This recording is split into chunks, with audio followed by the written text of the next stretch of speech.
Actions speak louder than words. This past week, neo-Nazis marched through the streets in this state. I have seen your words denouncing this. Words, mind you, that you have been completely unwilling to offer even a fraction of to people begging for more than a year for the killing to stop. Just words.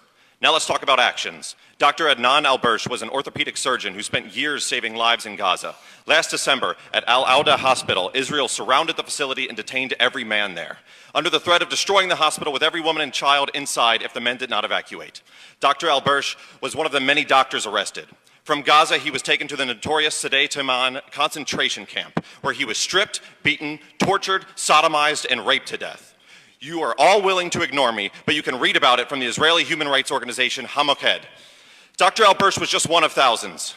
We have watched a campaign of mass destruction, forced evacuation, kidnapping, mass detention of men, women, and children in concentration camps, torture, rape, mutilation, and murder. All of these actions bear a striking resemblance to another fascist group from history.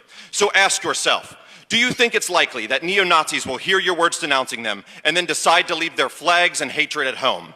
Or is it more likely that neo-Nazis see both parties in America fully supporting exactly the actions they aspire to achieve and are emboldened by these actions that speak much